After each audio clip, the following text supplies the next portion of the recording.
Are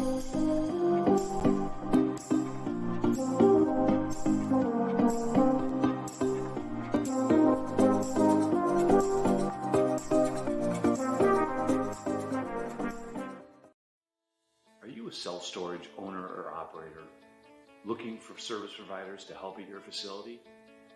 Well, the Storage Business Owners Alliance, also known as the SBOA, has you covered. The SBOA is the premier online hub for connecting self-storage owners and operators to industry-leading products and service providers. We provide one-stop shopping for your business with exclusive offers to save time and money. At the SBOA, we believe by coming together, we help owners and operators grow revenue, gain purchasing power, reduce expenses, improve efficiencies, and increase profitability. We also offer many resources such as our conferences and Self-Storage Unlock webinars to help self-storage owners and operators gain the knowledge needed to become more competitive in the industry. To become an SBOA member or to find out more information, please visit www.thesboa.com today. We can't wait for you to join the Alliance.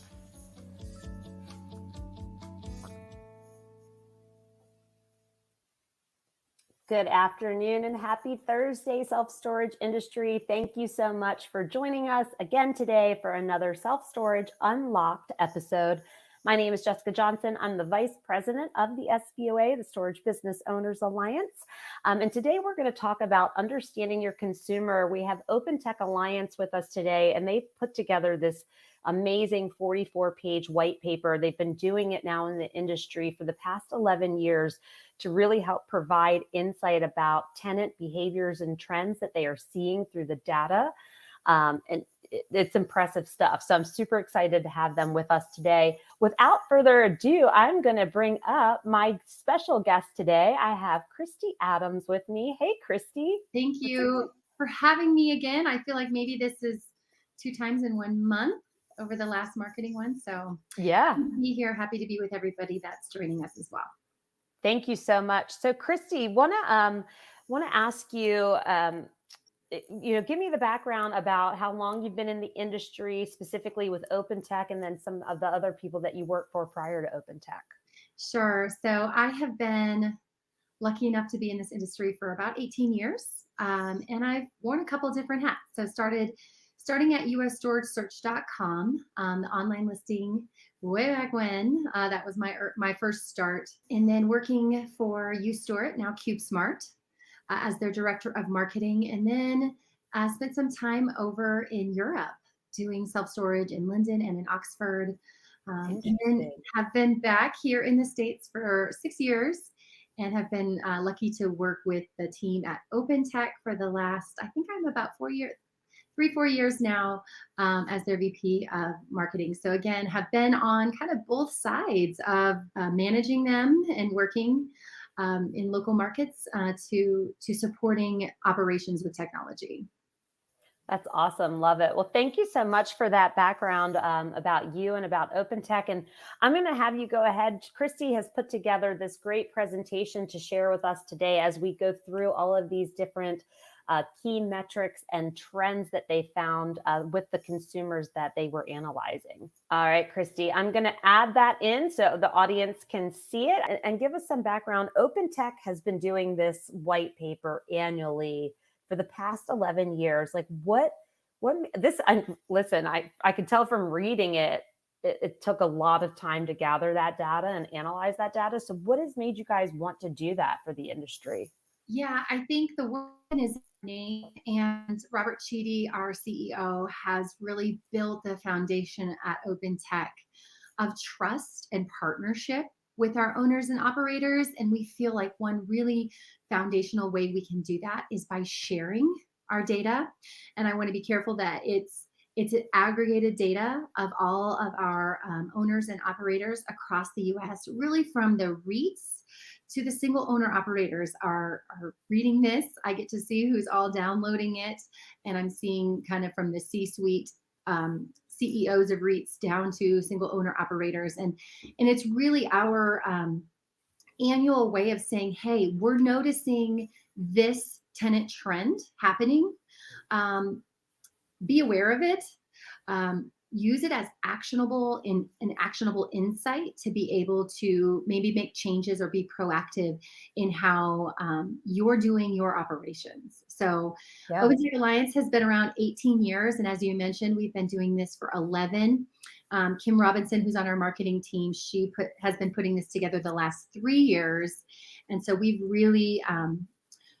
enjoyed looking at the data as well to better ourselves. Yeah, totally. So today it's 44 pages, but you're all lucky on today. What my goal is to really go a layer deeper. So if you haven't downloaded it yet, hang on. We'll give you many chances to be able to download it, especially at the end. Stick with Jess and I as we kind of break out and go a layer deeper into what does this mean and how can you take this data back into your self-storage operation and make changes on it. And or maybe, hey, I haven't looked at this data in this way. Let me go get my data and analyze it and see what's happening in my specific market. Yeah, I mean, and listen, this is important stuff, right? Because the more you know your tenant and their preferences and the path they take in the journey and everything that they do and the trends of their behaviors, the better you can react to that. I mean, you can set marketing strategies against that. You can set pricing strategies against it. I mean, there's so many different elements that it's like an onion. You can just keep peeling back all these different layers. And it's really going to help you probably get better NOI in the long run, the more you can institute some of this stuff that we're about to go over. So Kristi, let's dig in. Let's go over those like initial metrics that kind of kick this off. Great. So this is the white paper. I've got it in my hands here as well. So I'm going to be working through it and looking through it as I present with you guys. But hey, Kristi, it didn't shift to the next slide for whatever reason. It's like not going into. There it goes. There, I can see it now. And I'll go full screen so the audience can see. Okay. Thank you. But anyway, let me jump in. So at OpenTech, really, this transactional data is from our portfolio of partners. And for 2021 is the data that we're going to look at today, which really is 7,830 self-storage facilities across the US. And like I said, we partner with REITs to single owner operators. So this data is aggregated across all of them. We keep out any personal identifier information. So we're solely just looking at the transactions that are taking place across the US. I also want to note, we're going to go into online auctions as well later today. And for that data set, we have a little over 17,000 facilities that we're looking at for that data set for this particular year. So I think context matters. So know that we're going to be looking at payments, rentals, and then really key analytics on storage transactions. And again, with the takeaway for everyone being, how are customers actually engaging with us? How are they using it? And we're going to do some comparisons from 2019 to 2021. 2020 to 2021. And then we look back to 2019 in some cases because there's been some dramatic shifts. We also know the pandemic was happening during then. So there's some key insights that we're going to highlight there. Awesome. Yeah. And I mean, the data set really changed, right? I mean, it was funny. I've been on a webinar recently and it's like, we can't talk like we used to 5 to 10 years ago. I'm like, we can't talk like we used to prior to COVID. I mean, COVID really changed the industry, luckily for us, for the better. Right. Other industries like, the restaurant industry and bar industry, not so much. So I can see it. Yeah. Cool. All right, so let's talk about the data set. So we're going to be looking at 917,000 storage transactions that tenants did via our OpenTech solutions and services, which also accounted for 121,000 rentals. We also looked at, what's that potential net revenue? 133 million. So we're looking at some significant data. Again, as I mentioned, aggregated. So yeah, we kind of go, I know we've got a poll question up before we get get too far down. Is your operational data in a format that provides actionable insights for tangible results? Yes or no? All right. So it looks like the majority, Kristi, are saying yes, that they have actionable items. Sounds like the majority of people that have answered do know where to get their data, but just a quick place, where do you get it, right? Let's look at our property management software. You can get a lot of data from your marketing and your web analytics, Google Analytics, and the like. Your call center, you can get information from your call center providers.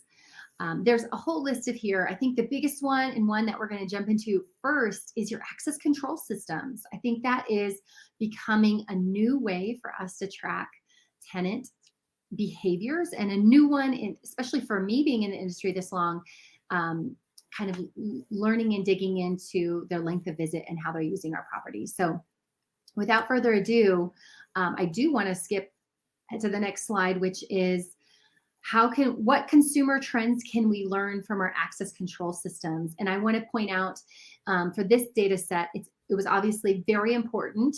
And if anybody's on that's doing a new build, to have an entry and an exit keypad, right? That's how we're able to collect how long tenants are on site and the like. So for the purposes of this data, we really looked at facilities that were utilizing entry and exit, which is, I guess, pretty common. And so overall, you can see from the US view, we're fairly new. Access control is a newer product at OpenTech.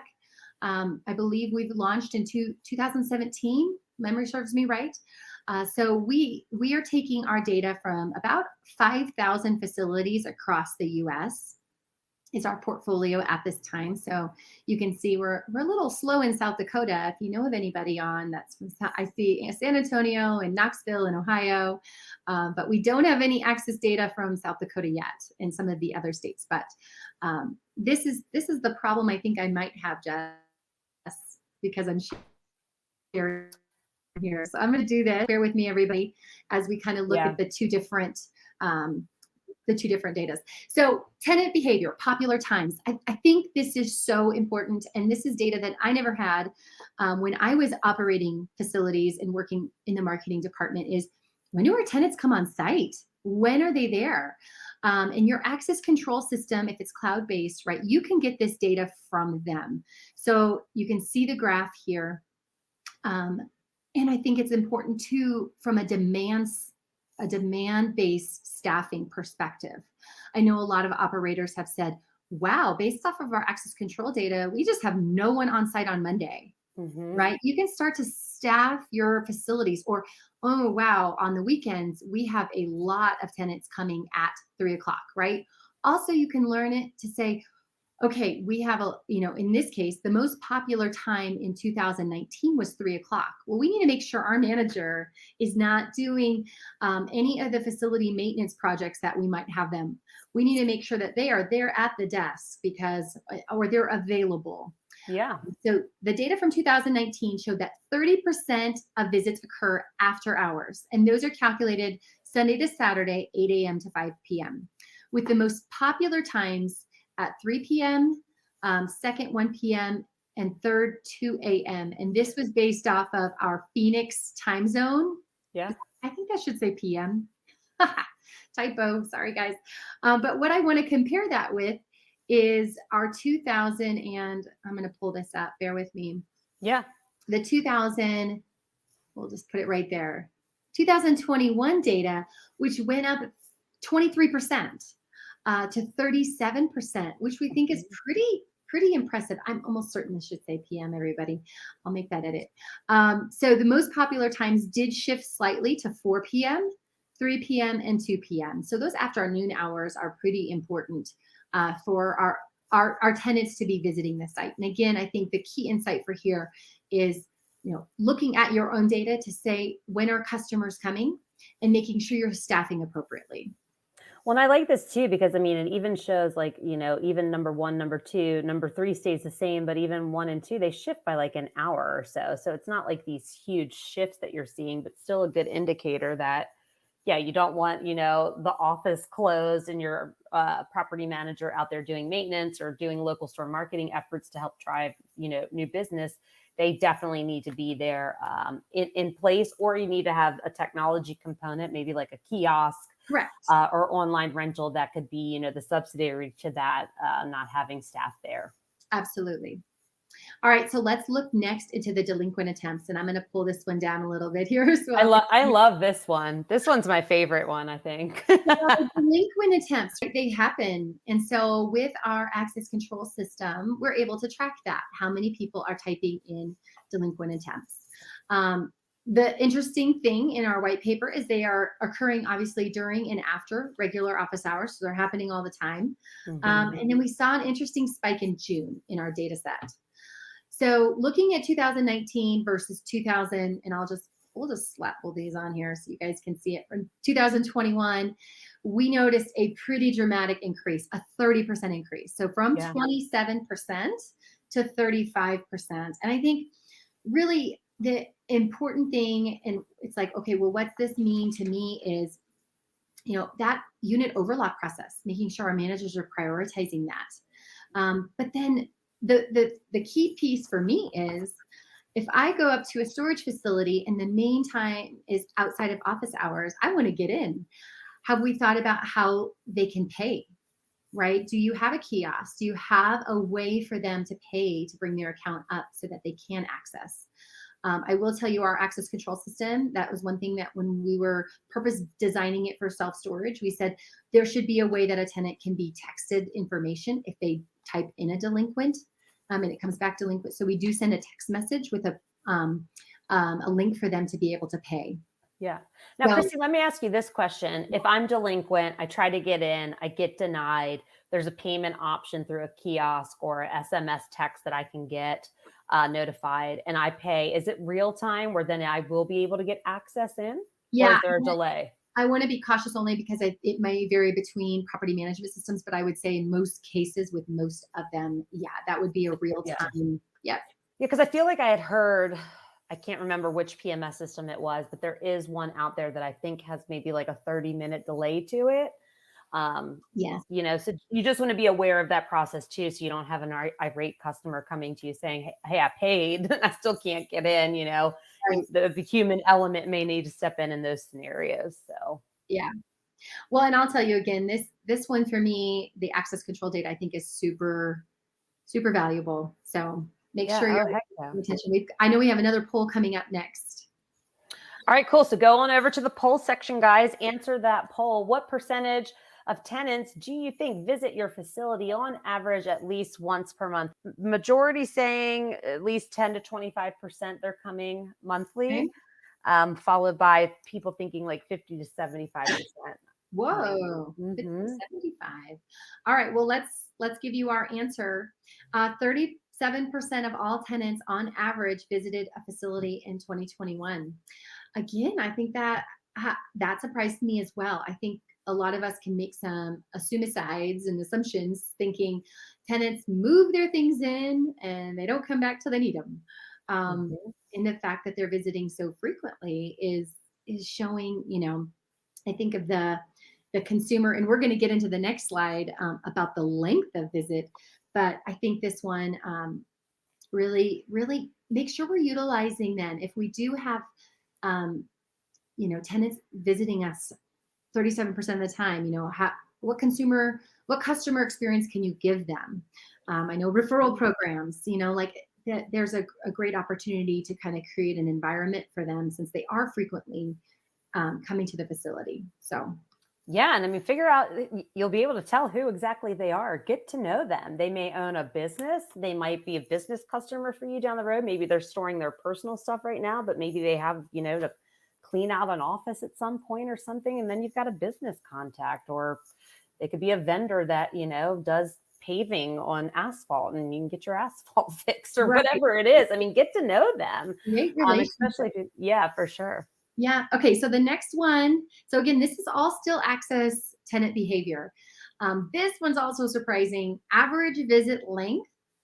So we've got 37% of customers visiting, and their average visit length is 98 minutes. Low ranges from a high of 98 minutes to a low of 80 minutes. So wow, again, such a crazy time on site that they're spending. It's not just quickly switching one box out or another. It's significant time.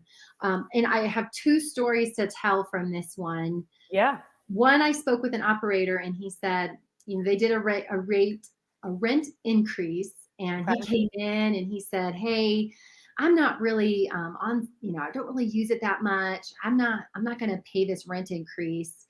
And the manager went to their access control data and in fact found that customer is on site multiple times a month for a length of time.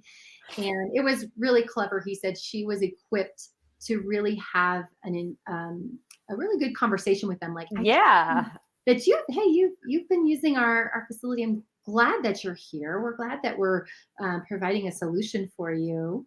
And so he was like, pretty much like, understood. You got me. You know what's happening. yeah. So she felt really empowered by the data. So think about that too, how you can share that data with your staff to empower them to know what's happening on site. The other one was an operator found, because of the average length of time on site, that someone was sleeping in one of the units. I knew that was coming. I was going to ask, is this a story about someone living in their unit? I feel like it's coming. It's coming. It came. So again, knowing what's happening at your property, your access control data can give you that insight. So if you don't have it now, ask your access control provider if it's something that you want to know more about. We would love to share with you more. The team at OpenTech, our business development team, to really kind of dig into the reports, the analytics. There's a lot of different things that you can do to learn more. So, I mean, Kristi, and like that one for me, like I'm always thinking of like ancillary income, right? And I get contacted by owners and operators a lot. Do you have a provider that does vending machines, like a soda machine or a snack machine? I mean, listen, guys, you can get those really cheap and put them on your property. Somebody's staying for 98 minutes. At some point, they might get thirsty or want a snack. I mean, just think of like there's opportunity there with this data to tell you a lot of different key indicators. I mean, big ones. Right. I mean, if I saw that, I'm putting in vending machines, hands down. Have your manager walk water bottles around. Like it could be some of the customer service. Yeah. Right, customer experience. Or be out on the golf cart. Like if a lot of them are coming and they're staying, if they're coming at a certain time, just be riding around, show your presence and that you're there. Yes, exactly. So I know we have another poll that kind of dovetails into the customer experience. So take it away, Jess. Yeah, just this one's simple. Do you know your NPS, your Net Promoter Score? I'm a marketing person, so I love data. I mean, I'm a data nerd. I'm an analytics nerd because it just helps you make better business decisions. You're not shooting from the hip. You're not doing stuff in this ad hoc manner. And then listen, I do believe too, in like that gut feeling, like if you are actively in your property and your property, that stuff's going to become like second nature to you too. But I would always get it supported by the data and not just like, I have a strong gut feeling about this, or, make them play off of one another and complement one another. Right. It's like what happens after dark. Your access control can tell you. So the reason we put this poll one in, and Jess, did you have the? Yeah. Most people don't even know what that is. So tell them what it is. So a Net Promoter Score is usually one question, and it is, would you be willing to refer me? So asking your tenants, again, we're talking about getting to know them. And I know I've spoken on this topic at length of, making sure that you're giving a good customer experience to your tenants is so important. And so this one question survey is an easy thing for you to send out to get to understand how well you're doing servicing your tenants as well. So I encourage you to look at that, do a Google search. There's a lot of free survey software out there that can give you this answer. And why we wanted to add that, and this is kind of the last piece on the access control is, and I know we're like halfway, so I need to speed myself up. You're good. Let's roll. One thing we noticed during COVID was an increase in with our access control. You have an app, and it's called Storage Genie. You download it and you set the notifications to always. And much time you arrive at our gate, it automatically detects via Bluetooth beacon and opens the gate. This is where, Jess, I'm saying, I want that at my home. I want my cell phone to know when I'm home and my garage open. How lazy. Yeah, I mean, this Instead is of hitting the button. But sure. we noticed, right? Think about COVID. We were worried about all the touching of a keypad. We definitely saw an increase in our hands-free mobile access. And in the case of 2021, we had 14 million, 81,000 times that tenants. I know I shared with you, we have a little over almost 5,000 locations in our access control portfolio. Wow. Use it to open the gate. So we've spoken a lot of this app being useful for RV boat, right? You know, the keypad's low and they got to get out. And so our RV boat tenants love the Storage Genie mobile app, but it also became a really big use. And we're excited to see what's going to happen in 2022. Because again, you know, once you found the technology and you're like, hey, I don't want to ever have to remember my access code. It detects that I'm arrived. As long as I've paid up, that gate opens wide up for me. And I think that's just a really cool customer experience piece as well. Yeah. So it is. I mean, most are they're in the process of a move. So they're probably in a moving truck. Same scenarios, boat and RV. It's very hard to reach the keypad from, you know, a lifted truck. You got to get out. I mean, I love this feature. I think these touchless entries are the new wave. And I'm excited to see how this, you know, develops throughout time for the industry. I think this is a huge one. Yes, we're getting there where our technology is increasing. So I just want to touch real quickly within your access control. And we're not going to spend a lot of time on this because I want to get to some of the other data. You can do so many different reports or alerts. So think of an alert like, hey, if a tenant is on my property for longer than 2 hours, I want an alert. That alert can come in the form of a text message, an email. You can set all of that up on our kind of control center, the back end of our access control. So you're notified. I think that's the cool thing. We know you owner operators are so busy doing all the things. The last thing you have is like, let me log in and see who's on site. Just know that there are reports and alerts that you can do to set up, and some of them that we suggest are obviously attendance on property for X hours, delinquent access attempts, when a rent increased tenant accesses the property, a brand new tenant. Oh wow, that's when you walk out there with that water bottle. How cool would that be? Anyway, just you know, obviously you don't want anyone to get stuck into the property. So access to the property like 10 minutes prior to closing time. So your manager can get that email alert in there on their phone or in their inbox to say, hey, Jess is still on site and the property's closing. Let's make sure she you know, knows no one's going to be here, and or if the access hours are done, that she knows to leave. So yeah, for sure. Okay. Call center. This one I think we can go through pretty quickly. So we have a call center service solution at OpenTech, and I took down the numbers. We took 1.6 million calls in 2021. So we like to say that we understand it, right? Our storage counselors, that's the only calls they take are self-storage calls. They are trained, that is their expertise to be able to handle and manage those calls. So interesting to note, 61% of those 1.6 million were sales. Kristi, go to your click on that next slide. I think you're talking about some data points I can't see just yet. There we go. They're not on the slide, but okay, gotcha. This one we wanted to share because this came from the SSA demand study of how important the call is. And we need to make sure we're answering those phone calls. That's really the moral of this slide. 60% of self-storage customers rent from the first facility they reach. So we got to make sure we're answering it. And 38% of first contacts occur via the phone call. So really, really important.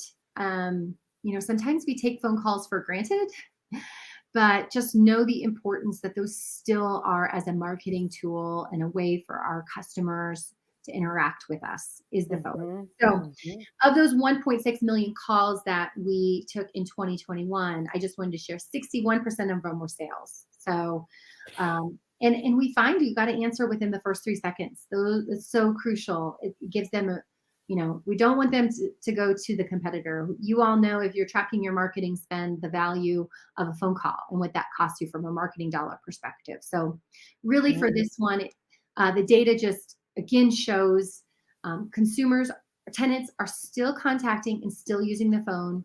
Again, 61% of our data set shows that they're calling for sales. So please audit your customer calls.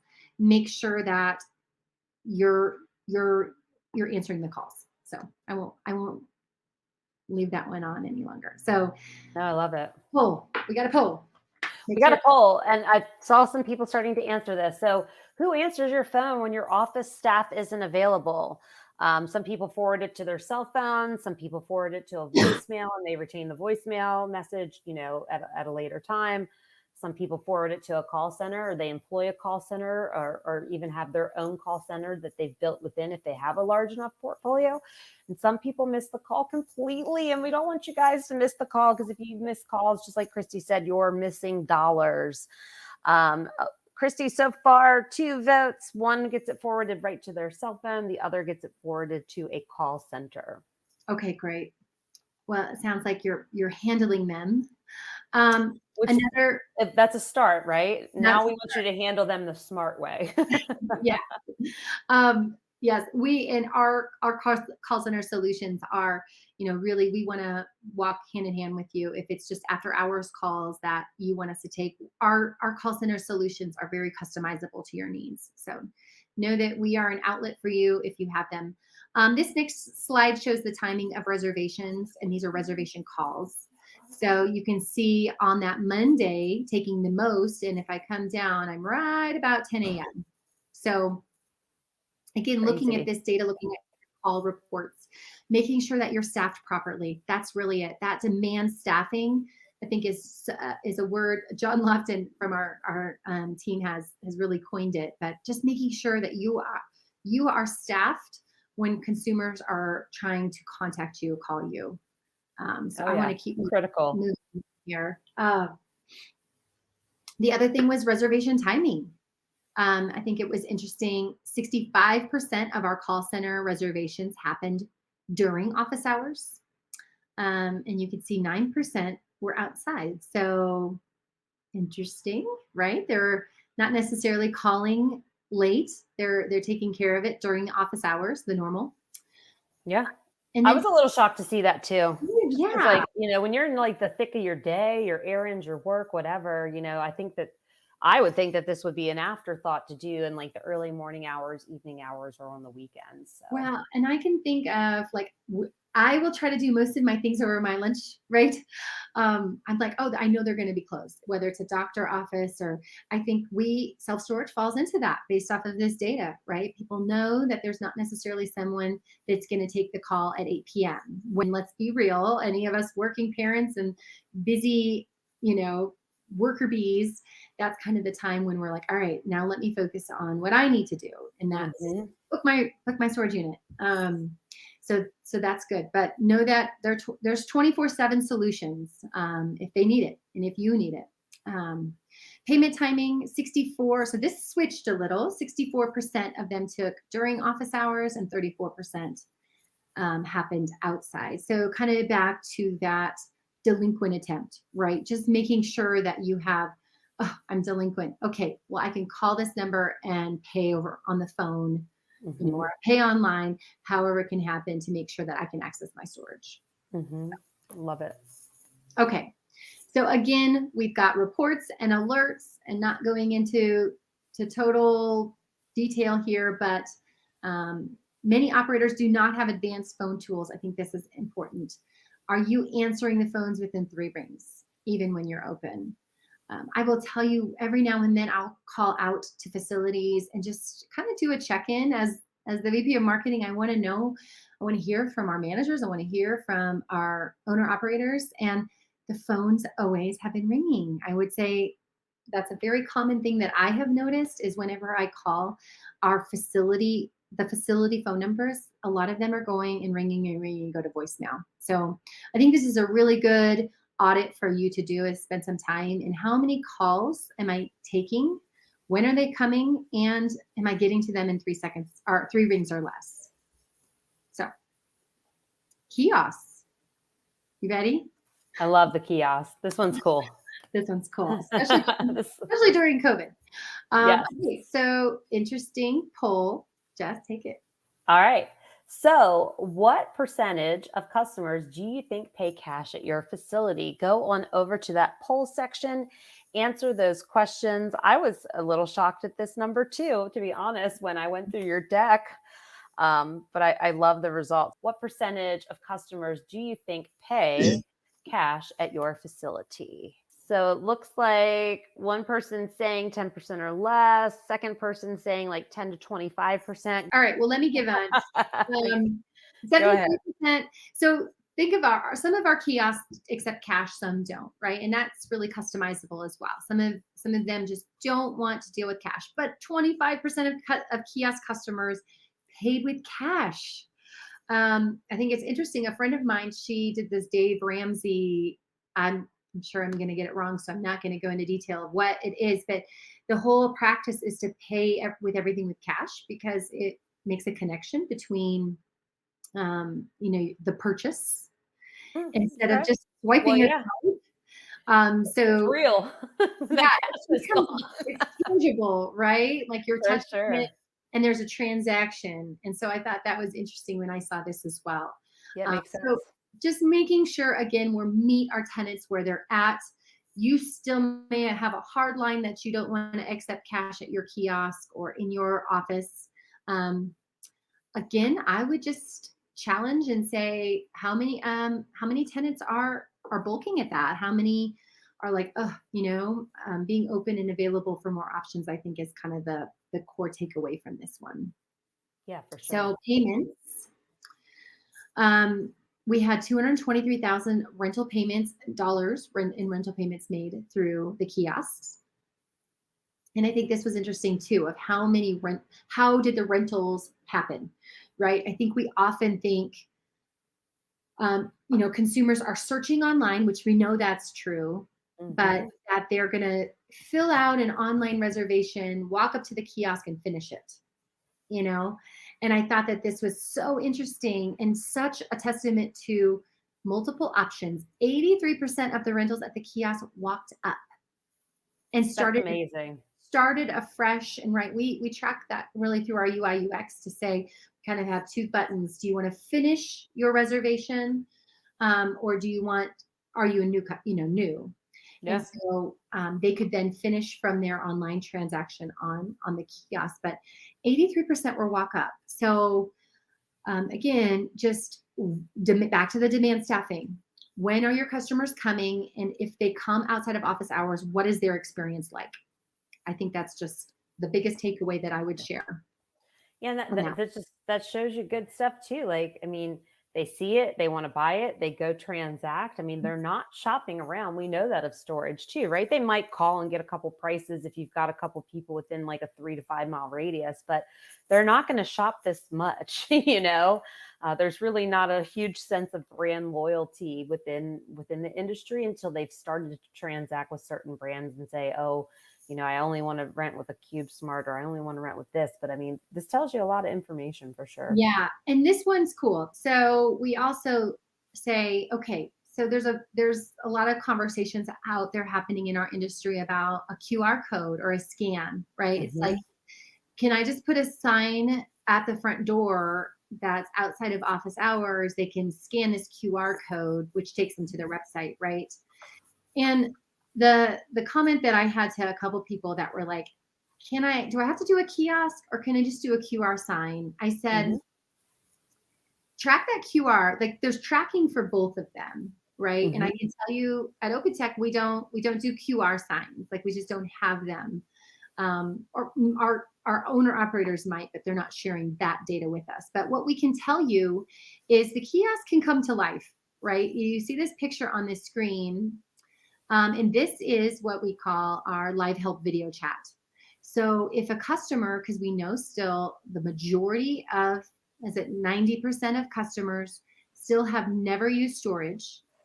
So we still have a huge audience in the United States that need educated on what to do, that have maybe never heard the word climate controlled storage unit.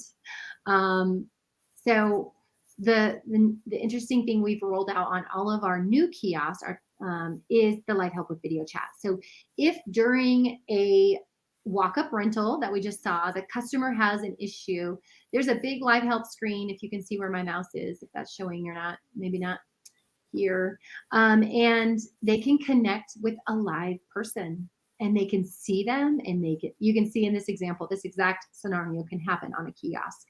So that's really when the physical and digital kind of come together. We use the term phygital.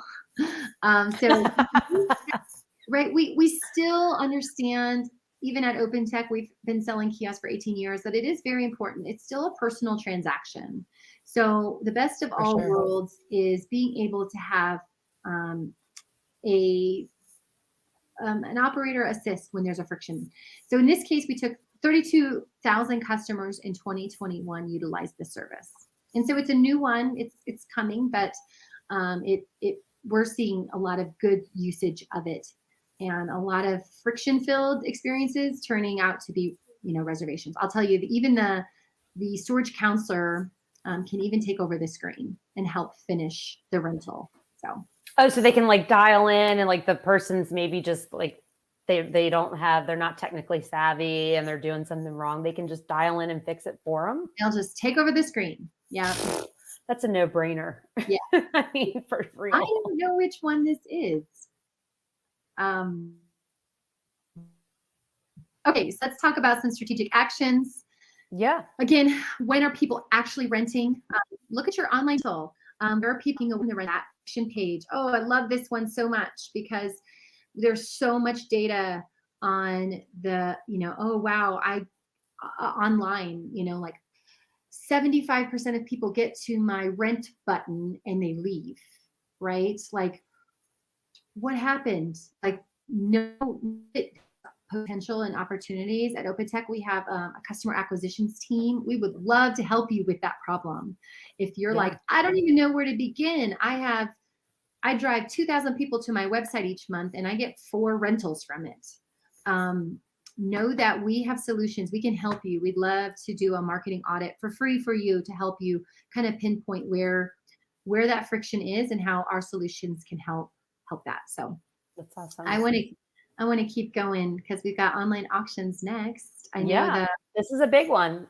The piece, the piece of the end of the cycle, right? We've brought the customers in. Now, maybe we don't necessarily want to talk about it, but again, our online auction platform, storagetreasures.com, as I mentioned, from the data set for the year of 2021, we had 16,000 facilities that we're looking at the data at.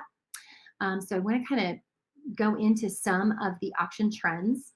Interesting, 40% of them get canceled. So that tenant comes in and pays, right? Which I think most would say is a win. Most active auctions are most active on a Wednesday. And then you can see our big numbers. I mean, we are so proud of this platform. It is the bidders, the community that we have built with bidders. 551,000, well, I'll call it 552,000 total auctions, of which 217 were sold. We do have the unsolds. I'll tell you, our team looks closely at those and does an audit. Most of the time, those are just boxes and trash. There's a couple that make it through that don't get any bids, but that's fairly rare. And then 12,557 canceled after they were sold. So lots of data as well from the online auction standpoint. In 2021, over 7,800 auctions, lists auctions were sold for 1,000 or more. I just saw one that we had closed this earlier week for 215,000. So the heck was in that unit? I know. A car, something valuable. Oh no, I think it was artwork. So That's still just awesome. an interesting. I know the storage wars has really made the auction side, become what it is. But Oh, for sure. our goal for owner operators is to really get that unit sold at a high price, at a high average sale price, so that it can get cleaned out and re-rented, especially in the climate we're in with high occupancy rates. Oh, yeah. We want to create that. The next thing we looked at is a lot of best practices. So if you are on Storage Treasures, or if you're not there, we've noticed a lot of best practices. There's a direct correlation between the average sale price and the photos. Just as if you were buying something online, photos sell. We know that in real estate is true. The more photos, the higher average sale price. So we kind of did a comparison here of that. And then the number of days that it's active, it's also important. So if you are on today's call and you're a Storage Treasures customer, just make sure that you are using those best practices to be able to get the sale price that you want. So I think I've got one left. So really, the main takeaway, and there is so much more data in here. I know Jess said keep it to an hour. We could keep going. Oh, yeah. Listen, I mean, and we'll get to this at the end, but here's the easiest solution. You guys need to go download this white paper. You need to read it. And if you have questions, you need to get in touch with Kristi and her team. It's that simple. Absolutely. We'd love to talk more. I know our business development team is also up to speed on all of these data points, and we'd love to make them personalized for your operation. So yeah, absolutely. Here is the QR scan. It is free. With the full screen. Yep. Yeah. Scan that, or visit the link that you see on OpenTechAlliance.com. Yeah, and so the audience knows too, Kristi, sorry to interrupt you. We'll send out this page and a follow-up email to everyone that's registered for today's event. And we will put the link to it on the video replay so everyone can find it. But go download this document, guys. It's a wealth of information, and it's critical data points that, like I said, are really going to help you make smarter business decisions for your business. Great, Jess. So that's all I have there. I mean, I have so much more, but I think, I think we'll lose everybody if we keep going. I know you do. I'm going to open it up. Audience, you've been pretty quiet in this session. If anyone has any questions, please enter those now. And while we wait for the questions, I'm going to play a quick video for you. If you're a self-storage owner-operator, the SBOA 2022 Knowledge is Power Conference is for you.